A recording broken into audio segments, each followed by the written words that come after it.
When your inner critic is really loud and it feels like your thoughts are your own worst enemy, this is what to do. So, if this negative thinking is to do with who you are and your identity, like at a very deep level, there's something wrong with you, then the core emotion that goes with that is shame. And it's this shame wound that's been triggered.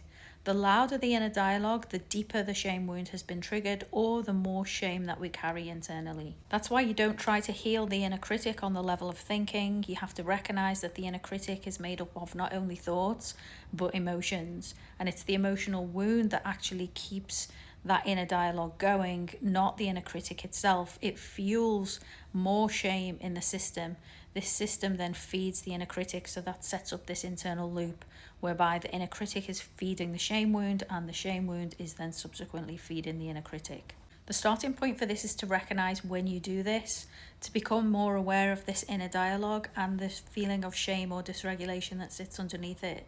Now, when you recognize that you're doing this, the important thing is that you don't beat yourself up for the fact you're doing it, because then you're just adding more shame on top of the shame that you're already feeling. So we take a curious approach to this. We start to notice, okay, this is how I'm thinking about things.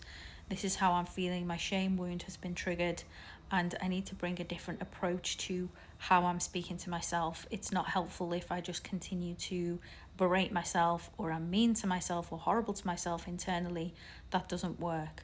We can't move straight towards self-compassion, but what we can start to do is develop the capacity to be a bit more neutral internally. Now, I'm going to discuss this more on my live next Wednesday. It's going to be about healing the inner critic. We're going to go into this in some more detail, and I'll talk about the ways that you can work with me directly.